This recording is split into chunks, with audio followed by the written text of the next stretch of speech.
Czy pamiętacie, jak Scott rozpisał wszystkie swoje nadchodzące projekty na Steamie parę lat temu? No, szybko z tym skończył, ale nie wszystkie te projekty wyszły. Zapowiedział wtedy wielką grę AAA. I nie mówił tutaj o Security Beach, a o grze multiplayer tworzonej przez Universal. Ten projekt się wyglebał, nigdy nie wyszedł, ale Scott się nie poddał. Powiedział, że wciąż będzie walczył, wciąż będzie próbował uratować ten projekt. No i posłuchajcie, ten filmik nie ma z tym nic wspólnego. Ale w zamian za to mogę wam dać inny projekt multiplayer z FNAF-a. Jest tworzony w Robloxie, co wy na to?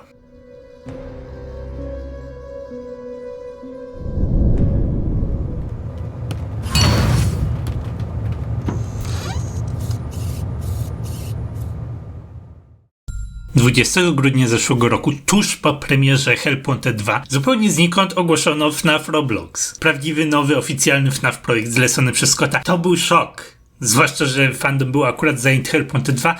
Coś takiego nagle wleciało z zupełnie innej strony. Tego nie wyszła otwarta beta. Zespół pokazał, co gotuje, ruszyły serwery, zaczęła się dyskusja. Ale nic takiego nie miało się wydarzyć. Scott nie wyraził zgody na tą otwartą betę, a miało miejsce ogromne nieporozumienie i zamknęli serwery jak najszybciej tylko mogli. FNAF Roblox istniał przez jakieś około 3 godziny i zniknął. W tym czasie na szczęście zdążyłem nagrać trochę gameplayu. Gra chwilowo nie jest dostępna, ale powstaje. Może już w tym roku dostaniemy coś więcej, nie wiadomo. Ale dlaczego w ogóle FNAF Roblox powstaje? Jak Scott wyjaśnił, ma małe dzieci, gra razem z nimi w Roblox, dlatego właśnie spodobał mu się pomysł na oficjalny FNAF na tym markecie. Tak właśnie powstał FNAF Survival Crew. Ta gra chwilowo nie istnieje, ale powiem wam, co tam było, jak to wyglądało. Cały gameplay Survival Crew można krótko opisać słowami Dead by Daylight. Nie znam tej gry za bardzo, ale po jednym filmiku na YouTube mogę śmiało stwierdzić, że Survival Crew to jest dokładnie DBD. Ta gra to jest typowy multiplayer, gracz kontra gracz, zespół kontra zespół. Ktoś jest animatronikiem i musi pokonać wszystkich ludzi. Musi im wklepać, wcisnąć ich do zatrzaskowych strojów i wtedy oni też staną się robotami, dołączą do drużyny robotów. Na początku jest dużo ludzi, mało robotów, ale z czasem się to odwraca. Animatroniki muszą pokonać wszystkich ludzi albo grać na czas. Ludzie za to muszą naładować 5 generatorów rozłożonych na mapie, wtedy roboty zostaną porażone prądem i przegrają. Animatronik jest silny, ale ma tylko jedną specjalną umiejętność, a ludzie są bardzo słabi, ale dostają masę jednorazowych umiejętności. Tak wygląda format. Format jest prosty. Jeżeli znacie Dead by Daylight, to gra jest identyczna od strony estetycznej. Stroje zatrzaskowe nie mają żadnego sensu, bo po prostu imitują feel tego, co było w DBD. Widzisz też przez ściany zarysy miejsc, do których masz się dostać, to też jest bardzo w stylu DBD. Od lat fandom chciał zobaczyć Springtrapa w DBD, a dostaliśmy na odwrót. DBD weszło do FNAF-a. No i beta to beta, będą problemy. Dużo można tutaj wybaczyć, bo zespół chce feedbacku i wciąż dużo gry ma się zmienić. A tym bardziej można wybaczyć, że Scott nie chciał tej gry w takim stanie pokazać. To jest ledwie szkielet FNAF Survival Crew. Zabawnym problemem jest balans, a raczej brak balansu. Beta działa bardzo na korzyść ludzi i animatroniki nigdy nie wygrają z ogarniętymi ludźmi, bo wciskasz człowieka do stroju, a on ucieka ze stroju po przejściu prostej minigierki. Mogą cię wcisnąć 20 razy, a ty 20 razy uwolnisz się i uciekniesz, nie można cię zabić. Tutaj grałem animatronikiem kontra 2 ludzi i przez 3 minuty wciskałem TP do stroju, aż w końcu się poddał chyba i umyślnie dał się pokonać. Drugi koleś biegał po mapie, wykonał zadanie ludzi i w ten sposób przegrałem, bo stałem w jednym miejscu przez całą grę, bo jednego typa próbowałem pokonać. Wydaje mi się, że w tym miejscu dobrą strategią jest przewracać ludzi i tak ich zostawiać. Nie łapać ich, nie rzucać do strojów, a jedynie grać na czas. Przewracać, nie? Jest to ryzykowne, bo są power-upy na wyleczenie się, ale lepsze to niż nic. A tutaj spójrzcie, jest inna sytuacja. Tym razem gram człowiekiem. Naładowaliśmy 4 generatory z 5, ale jest już za późno, w pizzerii jest masa animatroników i nie da się przez nie przebić. Co w żaden sposób im nie pomogło, bo ja uciekam ze stroju, ładuję ostatni generator odrobinę, znowu zostaję złapany, znowu uciekam. Razem z jakąś drugą osobą naładowaliśmy ostatni generator i wygraliśmy. Animatroniki mogły mieć przewagę, ale nic im ona nie dała. Tak ta gra wygląda. No i balans to nie jest jeszcze jakiś poważny problem gry, bo balans się naprawi i gra będzie funkcjonalna tyle. Ale są tutaj znacznie poważniejsze problemy. Roblox to jest mocno monetyzowany market dla małych dzieci, to jest kontrowersyjne. No i Survival Crew nie jest inny od tego standardu. Jest Battle Pass, kupujesz animatroniki, żeby zaraz kupować skiny. Co najgorsze, nawet jednorazowe skille można kupować, więc gra jest pay to win i czasami nic nie zrobisz.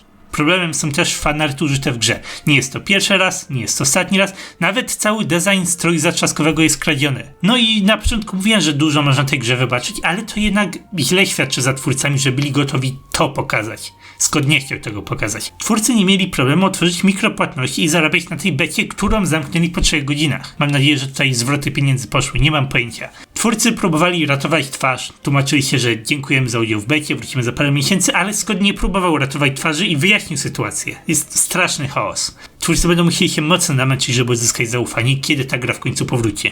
Scott zadecydował, że ta gra ma zostać zbudowana od zera, czyli ten gameplay, co pokazano, to może już być tylko archiwalny materiał Lost Media. Gra może się mocno zmienić, więc może odsunie się od gameplayu i stylistyki DVD. Nie wiemy. Ale spójrzcie na to, co do tej pory już trafiło do Survival Crew. Można z tego wyciągnąć parę rzeczy, które Scott od tej gry chciał. Roblox FNAF jest wyraźnie duchowym następcą FNAF AR i niestety zabiera stamtąd wszystko. I to co dobre, i to co złe. W ogóle, słyszeliście, że Special Delivery zamyka się na dobre za miesiąc? 2 lata Illumix milczał, serwery sobie działały, nic się nie działo, żadnych aktualizacji. W końcu się zebrali, żeby tą grę zamknąć. Już zniknęło ze sklepów, serwery zostaną zamknięte za miesiąc, więc ta gra znika, a na jej miejsce wchodzi Roblox FNAF. No i ta gra niestety kontynuuje wszystko, co było kontrowersyjne, głównie mikropłatności. Ja ogólnie lubię skiny same w sobie. Masa kreatywnych pomysłów pojawiła się w Special Delivery. To i Freddy miał wyjątkowo dużo fajnych skinów. Jest Chica, Statua Wolności, no i Survival Crew wyciąga sporo skinów ze Special Delivery, ale po drodze dodaje swoje własne. Spójrzcie tutaj na koncept arty Burlap Bonnie,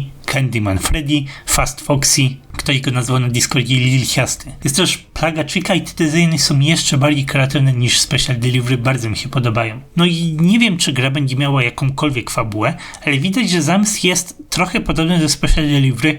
Niebezpieczne animatroniki pojawiają się losowo po mieście. Można to bardzo łatwo połączyć z masowo produkowanymi robotami, serwis wypożyczania, Special Delivery, ale żeby tutaj włożyć fabułę, to musiałaby być jakaś apokalipsa animatroników, a tego raczej nie widzę. Tematycznie wszystko pasuje. Jest na przykład mapka Graveyard, cmentarzysko i jest to cmentarzysko robotów, czyli Special Delivery, masowo produkowane roboty. Jest też poziom w pizzerii, co tam raczej wiele nie znaczy, ale bardzo ważna jest ostatnia mapka, Sideshow. Następny wielki projekt po Pizzaplexie to najwyraźniej będzie karnawał, coś o nazwie Fall Fest, jesienny festiwal. Poznaliśmy tę nazwę już w Cars of Dreadbear, Fall Fest 83 roku. Dostaliśmy merch cyrkowych animatroników, a w Hellpoint 2 bardzo dużo wspomina się o karnawale. Jest Carnival North, jest Carni. No i teraz Roblox FNAF też pokazuje nam coś w tym stylu. Można teoretyzować, że jest to jakieś stare, opuszczone, wesołe miasteczko sprzed wielu lat. Spójrzcie na Mystic Hippo w Hellpoint 2. To taki robot w wielkim pudełku. W Survival Crew jest coś identycznego. Taki sam Freddy w pudełku. Wygląda na to, że Scott wykorzystuje ten projekt, żeby dać nam następny teaser tego nadchodzącego projektu i to na pewno będzie warte uwagi w przyszłości.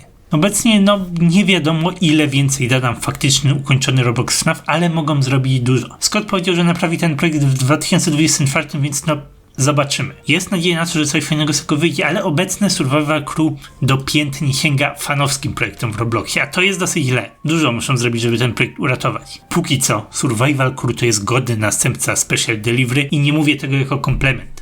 Ale może będzie lepiej. Na dzisiaj to tyle. Ten rok jest bardzo obiecujący, jeśli chodzi o FNAF, bo Roblox FNAF to nie jest jedyny projekt w drodze. W następnym odcinku opowiem wam o grze Into the Pit, która jest projektem na 10. rocznicę całej serii. Zaraz po tym wracamy do Hellpoint 2, więc w międzyczasie obejrzyjcie pierwszy film, który na ten temat zrobiłem, bo jedno się z drugim wiąże. Wprowadzam tam drugą część. Do zobaczenia.